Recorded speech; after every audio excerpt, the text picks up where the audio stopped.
Alright everyone, so we got news that the Vision Pro might be coming out a little bit earlier than expected, which could be as soon as the first week of February, with some sort of announcement coming this month in January. But with that being said, it looks like the buying process of the Vision Pro is going to be relatively interesting and very different from purchasing any other Apple product, and that's what I want to talk about in this video. We won't talk about the specs of the Vision Pro or what it's like or what it's going to be like to use it. I want to talk about the purchasing process and what to expect because you're going to be probably forced to go in store to pick this thing up. But let's get into it.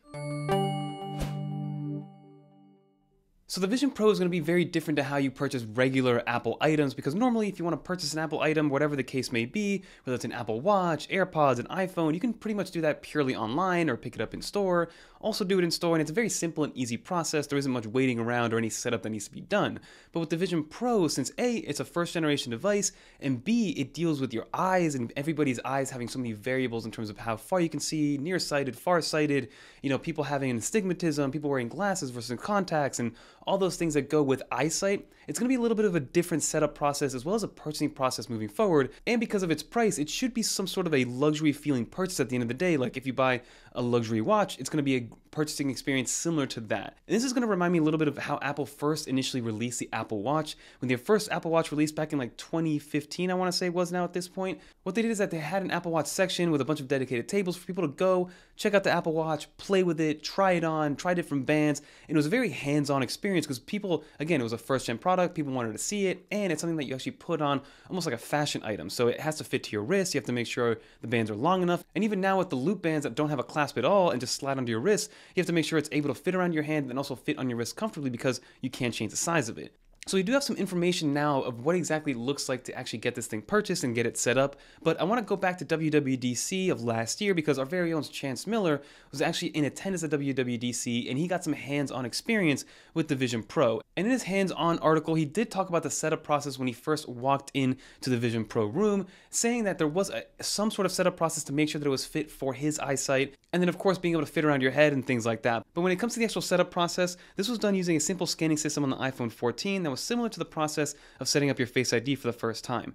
The next step was setting up spatial audio, which is also very similar to how you set up spatial audio in your actual AirPods Pro in the settings menu. So those are things that we're already familiar with. Spatial audio to set it up, not everybody has to do, but Face ID is a very simple process to set up, and I'm sure it's going to be very similar with the Vision Pro setup. Now, one little anecdotal piece that Chance did mention is that he does wear contacts on a daily basis, and he was wearing contacts for that day, so he didn't have to go through any additional setup process. But if you're somebody that does wear glasses, you're going to have to go through a second setup process to make sure that it matches your eyesight because you can't actually wear glasses underneath the Vision Pro itself. And Apple said to have some sort of additional equipment in store to make sure that it lines up your eyesight correctly, and it's going to be partnering up with Zeiss to create those lenses, and for an additional cost, so it's not included in the $3,500, for an additional cost, you can get basically prescription lenses that work with the Vision Pro to give you that same experience if you are somebody that wears glasses. So when it comes to the purchasing process, I think it's going to be very different, and Apple's going to be forcing you to come into the store to get it set up because they want to reduce the amount of variables in such a new product, especially such an expensive product, and Apple wants to make sure that you have the absolute best experience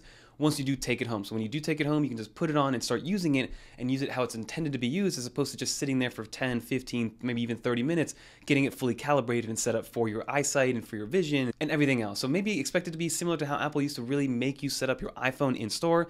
Now, for me, for instance, I just buy my iPhone, walk out of there, and then I set it up at home because that process is so simple. But for a first generation product, the Vision Pro, you're going to have to set it up in store. So we did get some news that Apple is now scheduling training sessions for some employees to be flown out to California to actually get these 2-day training sessions on how to actually help customers get their Vision Pro set up. Now they're bringing people from pretty much every single Apple store, probably picking 1 or 2 employees, sending them over to California, and then those employees then go back to their stores and train the rest of the staff on how to get people set up so people can actually get their Vision Pro and get it calibrated correctly. So a good quote to read is that these seminars are getting scheduled now and training is set to begin in the middle of January. Each employee is going to be trained for 2 days and that it's a high stakes endeavor. The Vision Pro setup process is going to be very complex and not something Apple wants to screw up. The device needs to be customized for each person and a poor fitting could ultimately ruin the user experience.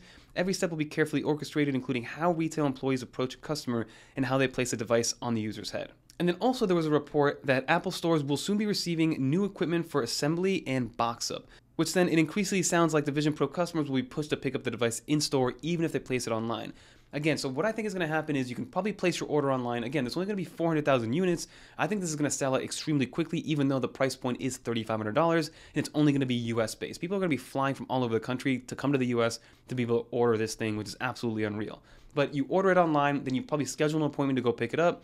You'll have a half-hour appointment with an Apple specialist to get you fully set up, get you calibrated, and then also have some extra equipment on there. So if you are somebody that wears glasses and you do need prescription lenses, they'll get that made for you. Now, I don't know if that's going to be made for you on the spot, on site, or if it's something that they're going to have to send off to Zeiss, and then you'll get it shipped in the mail, and then they'll send you the Vision Pro after the fact. That remains yet to be seen, which is kind of unfortunate. But then after that, once you're all set up, they also have some new boxing equipment. So I do think, like I mentioned, it's going to be buying like a luxury watch or like a bracelet or a necklace. It's going to come in beautiful packaging, and it's going to be just packaged very nicely and then given to you, and then you're on your way. So the purchasing process, the buying process, the pre-order process, it's all going to be very different compared to what we've seen in the past. Apple's going to make sure that everybody has the perfect experience with this product because there's a lot riding on this product sale and this first generation product, and this Vision Pro is going to set the table to where Apple's going to be in the marketplace in that AR VR world. So I'm excited to see what it's going to be like. The purchasing process should be pretty cool.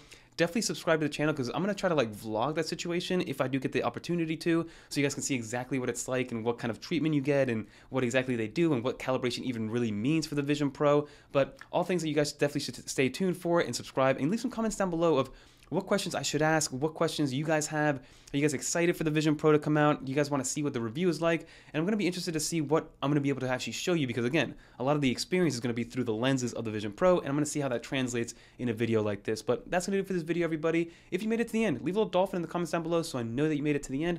And if you guys want to watch some more iPadOS, iOS, or macOS videos, or maybe even visionOS videos, click on one of these videos right here. But until next time, I'm Fernando, and I'm out of here, everybody. Peace. Purchasing a Vision Pro is going to be insane.